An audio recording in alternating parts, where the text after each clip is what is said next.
Hello everyone, welcome back to Mad About Cards and Crafts. Today I'm sharing my Not Too Shabby Shop design team project featuring Evelin T Designs Floral Surprise. This is a beautiful stamp set. I saw it in the Not Too Shabby Shop. Jamie does carry all of these products from Evelin T Designs in her shop. Let me get to my card real quick. I'm jumping right in. I am taking some Versamark ink and I am inking up my stamp and stamping it onto some Canson XL watercolor paper. I did cut the watercolor paper out using Cat Scrappiness's Slimline Distressed Edge die, and then I am putting some red tinsel embossing powder over the top of it.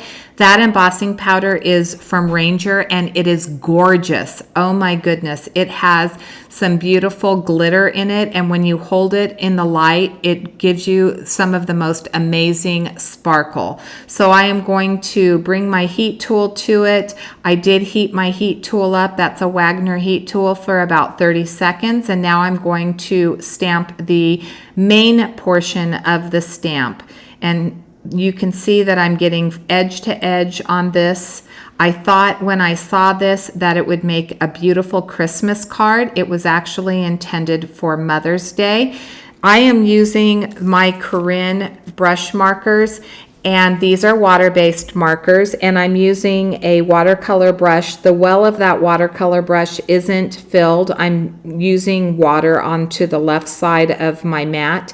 So I lay a little bit of color down. The two colors that I used were fire red and red. I wanted that fire red in there to get just a little bit more intensity. I do lay the color down in the center of the floral where I think that it would have more shadows, and then I spread it out using the water and I get a really nice soft gradient feel. I'm just going to show you a couple of these flowers. I'm not going to color all of them, but I thought that it turned out beautifully. These two colors mixed together were just the perfect combination. I kind of thought when I looked at this, I saw a poinsettia, and so that was the look that I was going for when I decided to do red. If you haven't been over to Jamie's Not Too Shabby shop, she does carry the Evelin T Design stamps in her store. These are adorable. Oh my goodness. If you have not seen the little critters, she has some beautiful Christmas stamps. The bunnies are so cute.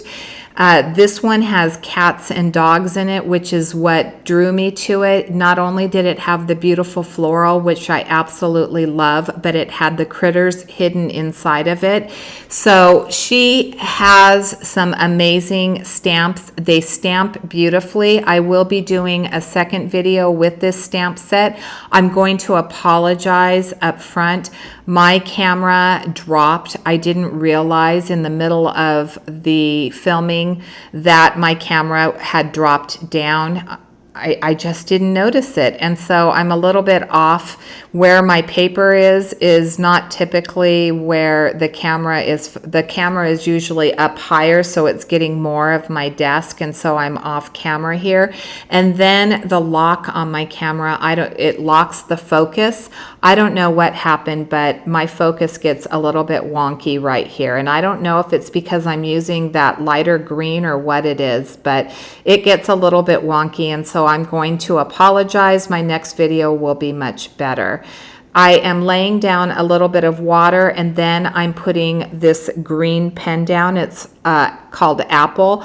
I wanted to do green roses, but I was super afraid of laying down the green and one, getting harsh lines, and two, it being way too vibrant. So I'm being very careful here. I lay down some water and then I soak up a little bit of the water, which also soaks up the pigment until I get a little bit more comfortable. You'll see as I turn here, I'm getting more comfortable with it. I'm going to bring a little bit more intensity to the roses, and I will go back and do the other rose as well.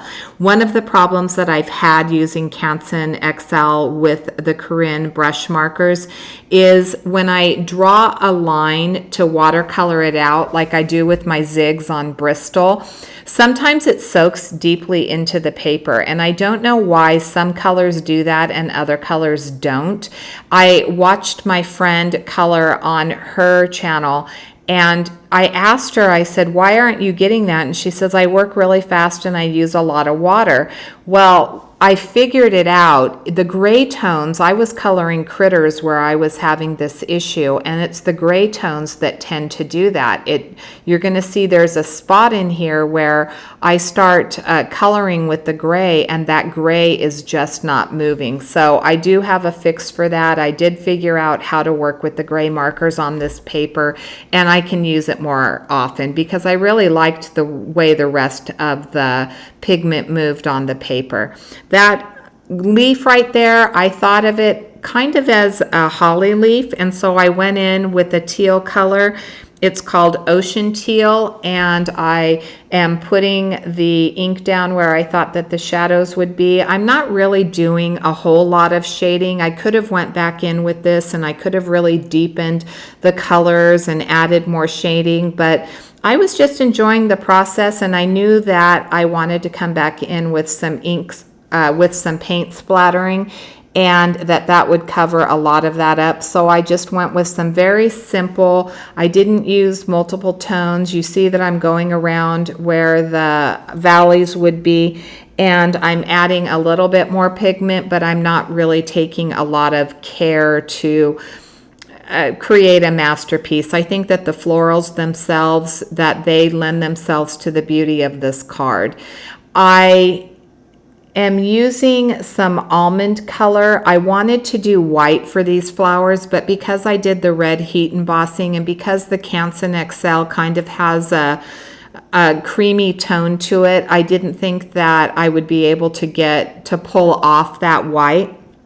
So what I did is I decided to go with the cream instead, and I'm using almond, and then I will deepen it up a little bit more with rosewood. This is going to add more of a brown tone to that cream.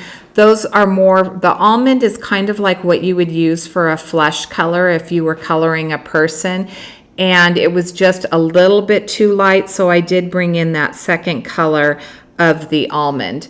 If you haven't been to Jamie's shop and shopped there, she does offer 10% off if you use the coupon code Jamie. She also has a rewards program in her store, so for every $1 that you spend, you earn reward points, and you can use those reward points towards other products.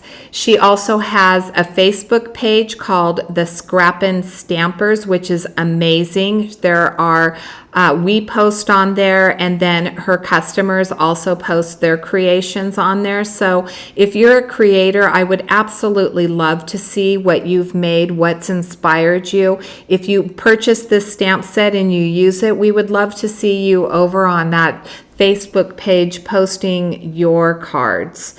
These are little sprig leaves, and they're very, very tiny. So I brought in another shade of green. It's called Lush Green, and I'm just putting down a little bit of color, and then I wash it out with a little bit of water. The flowers right above on the upper right, those little tiny flowers, I started by coloring them pink, and the pink just was a little bit too light, and so I end up bringing in a neon blue and going over that pink and making those florals blue. And I'm going to finish up this little sprig, and then we're going to move on to the critters. Can you see them hiding there? Isn't that a sweet surprise? They are just drawn so beautifully. This whole image is just stunning, and I think that the Christmas card turned out really nice. As I said, they were Mother's Day sentiments in the set, but I did take out a Gina K Designs stamp set, and I am going to put a Christmas sentiment. All of the products that I do use will be listed in the description box below. If you click on any of those, many of them are affiliate links, which means that I receive a small commission at no cost to you for you shopping with those links, and I absolutely appreciate when you do so, because that does help me bring different content to this channel. So I'm starting on the wings, and I am using this beautiful Arctic blue, and I will color both of their wings the same. I do get off frame, so you're not going to see a whole lot of those little critters. Here's where I bring in the gray, and I am just shadowing. I think it really makes the flowers pop, and that's one of the things that I absolutely love to do when I'm coloring a floral, is I love to add either a little bit of gray or a little bit of blue. Here's where I brought the pen to paper, and that's where it didn't want to blend out very well. So I do end up with a little bit of a harsh line. I don't think it's as noticeable because I put the vellum over that portion of it, or a small portion of it. I did find that when I either just put a little dot of color down and watered it and brought the water to it, or when I laid the water down first and brought the gray brush pen to it, that I got a much softer look. And so that's what I'll be doing with these gray colors in the future. They just don't go well with the Canson watercolor paper for me. When I bring them directly to paper, if I try drawing a line like I would. When you saw that I did the florals, you saw that I was able to put some color in the center and draw kind of in the center, and then I could draw the color out. It just doesn't work very well with the gray. But, you know, I think that the Canson, where I had written the Canson off, I think that I definitely will be using it more, and I'm not afraid to use it now that I know. You know, it's like with any product, you know, the more that you work with the product, the better that you get with it. So I am really happy with the way that this turned out, and I think that yeah, I think that they work well with the paper. Here's where I'm doing some splattering. I have some white fine tech paint that I'm splattering on. I didn't like that I wasn't getting a very good coverage, so I come in with the gold. I'm still wanting heavier splatters, so I put it onto this stamp block and I splatter it on this way, which isn't my favorite. You see, I did cover up the faces of my critters, and then I do the same with some white Holbein gouache. Here's where I'm going to do a little bit of heat embossing. I have a small piece of paper tray ink vellum. I'm going to use my VersaFine ink and some Wow embossing powder, and then I will heat it from the bottom to begin with. That's my anti-static tool. It's just an old sock filled with cornstarch, but it works fabulous. I'm going to stamp this down, and then I'm going to heat it from behind. So my heat tool's been heating up for about 30 seconds. And I will bring it to the back of the paper, and then I'll bring it to the front. I will do a little bit of scoring so that I get a nice, it wraps around my panel much nicer, and then I'll use some double-sided, I believe it's Elizabeth Craft 8-inch double-sided adhesive. I start by putting it on the wrong side. I'm going to have to lift that up because I'm like, whoa, wait a second. You needed to put it on the other side of the paper. Fortunately, I didn't use my bone folder over the top of that because that would have been a fail and I would have had to have done it again. So let me know, do you guys use only Christmas stamps on your Christmas cards, or do you try to incorporate some of the other stamps that you've used during the year on your Christmas cards? I love the challenge of using different stamps, like Christmas stamps during the regular season, you know, fall, winter, spring, or summer. And then I love using my, you know, regular stamps for the Christmas holidays. I think that that challenge is really fun. I wanted a piece of gold to go behind that panel, and I didn't have any gold paper here, so I did take my VersaFine pad. I ran it along the edges of this Nina Solar White 80-pound cardstock. It's cut to about a ½ inch or a ½ inch, I believe, larger. No, maybe it's a ½ inch larger than the deckled panel or the distressed panel. And then I did pop that floral panel up using foam tape, and that's going to be my card for today. Here's a final look at the card. Thank you so much for watching. I'm going to show you another picture where I was able to get the sparkle a little bit more, and that's it for me today. If you haven't subscribed, I would absolutely love for you to subscribe. Ring the bell so that you're notified when I upload a video. Have a great day.